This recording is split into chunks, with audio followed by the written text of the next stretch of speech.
അമ്മ ഇന്ന് ഓണായിട്ട് നമുക്ക് മാത്രം സദ്യ ഒന്നുമില്ല. എന്റെ ഫ്രണ്ട്സിനൊക്കെ ഓണക്കോട് എടുത്തിട്ട് മാത്രം എടുത്തില്ല. കുഞ്ഞാ നമുക്ക് അച്ഛല്ലാത്തതല്ലേ, സാരില്ല. ഓണം കഴിക്കാൻ അമ്മയുടെ അടുത്ത് ഒന്നുമില്ല. തൊഴിലുറപ്പിനും പോയിട്ട് കുറച്ച് പൈസ അല്ലേ കിട്ടിയിട്ടുള്ളൂ. നമ്മളെ പേര കിടക്കണ ചേലുമൊക്കെ എന്താ ചെയ്യാ? ആരും ഇല്ലാത്തവർക്ക് ദൈവം ഉണ്ടാവും. അമ്മയ്ക്ക് ഓണക്കോടിയൊന്നും വേണ്ട. നമ്മളെ വീട് പണിയെങ്കിലും എങ്ങനെയും തീർന്നു കിട്ടിയാൽ മതി. ഞാൻ വലുതായിട്ടല്ല ജോലി വാങ്ങിട്ട് ഞാൻ അമ്മ നോക്കിക്കോ.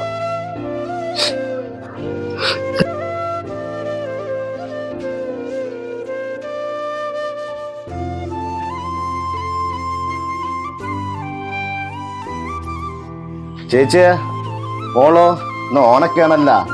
കഴിഞ്ഞുള്ള എനിക്ക് ഏതാനും ഓണസദ്യ കഴിക്കാൻ പറ്റിയിട്ടില്ല.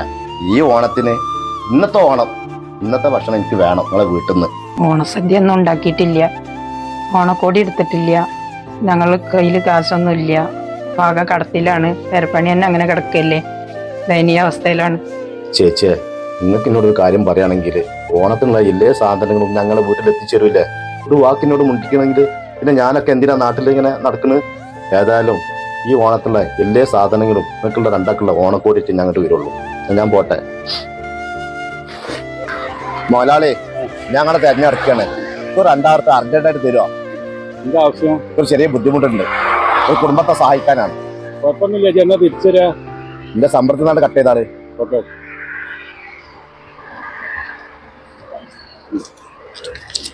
എന്നാ ശരി, പോട്ടെട്ടാ. എടാ മോനെ, ഈ ഓണത്തിനുള്ള സാരിയും കുട്ടിയേക്കുള്ള ഡ്രസ്സും എടുത്താ. ഇന്ന് നമ്മൾ ചേച്ചിന്റെ പരിപാടിയുള്ള ഓണസദ്യ കഴിക്കാൻ പോയില്ലേ ചേച്ചി? കൊല്ലം ഉണ്ടാകുന്ന ആളാ എനിക്ക്. ഞാൻ പോയിനി ചേച്ചിന്റെ അടുത്ത്. പക്ഷെ അവിടെ ചെന്നപ്പോ വളരെ ദയനീയാവസ്ഥയാണ്. ചേച്ചിക്ക് ഏതാനും ഭർത്താവില്ലാത്തല്ലേ. അവിടെ ചെന്നപ്പോ സ്വന്തം മോൾക്ക് വരെ ഇട്ടുകൊടുക്കാനുള്ള ഡ്രസ്സോ ചേച്ചിക്ക് കിട്ടാനുള്ള സാരിയോ ഒന്നുമില്ല.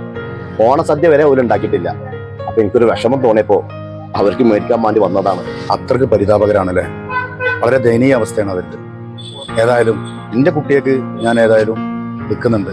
ആ കൂട്ടത്തിന് ആ ചേച്ചിക്കും മൂക്കും പുടവി അതുപോലെ തന്നെ ചുരിദാറും ഈ പ്രാവശ്യം ഓണത്തിന് എന്റെ വക ആയിക്കോട്ടെ. മോനെ ഈ പുടവി എടുത്തോ, പിന്നെ ആ കുട്ടിക്ക് പറഞ്ഞ ആ ചുരിദാറുണ്ടല്ലോ അതും എടുത്തോ.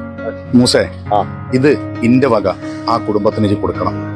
ഈ പ്രാവശ്യത്തെ ഓണത്തിന് മറക്കരുത് കേട്ടോ. ആയിക്കോട്ടെ. ആ കുടുംബത്തിന്റെ പ്രാർത്ഥന നിങ്ങൾക്ക് എന്നും ഉണ്ടാവും. നിങ്ങളെ പഠിച്ചോൻ ഒരിക്കലും കുഴക്കൂല. ഇവിടെ ജാതിയോ മതമോ വർഗീയതോ ഒന്നും ഇവിടെ ഇല്ല. ഇവിടെ മനുഷ്യനാണ് വലുത്, സ്നേഹബന്ധമാണ് വലുത് കേട്ടോ. പിന്നെ ഇതിപ്പോ ഞാൻ തന്നത് ആരും അറിയും ചെയ്യരുത്. ഇതൊരു പേരെടുക്കാനോ ആളാകാനോ ഒന്നിനുമല്ല. ഇത് ആ കുടുംബത്തിന് ഞാൻ എന്റെ ഒരു അതിയായിട്ടാണ്. അതാണ് നമ്മൾ മനസ്സിലാക്കുന്നത്. നന്നായിക്കോട്ടെ. ശരി, ഓക്കെ. അസ്സലാമു അലൈക്കും. വലൈക്കും അസ്സലാം. മോളൂസേ, അമ്മയുടെ ചേച്ചി ഇതാ ഓണത്തിനുള്ള എല്ലാ പച്ചക്കറിയും സാധനങ്ങളും.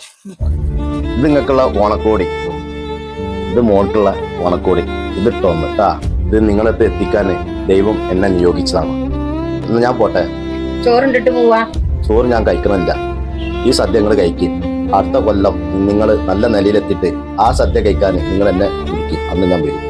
എന്നാ അങ്ങനെ ആയിക്കോട്ടെ. എന്നാ ശരി, പോട്ടെ മോള്. കാണാം. ദൈവം നമ്മളെ കൈവിടൂല, നമ്മളെ കൂടെ ദൈവമുണ്ട്.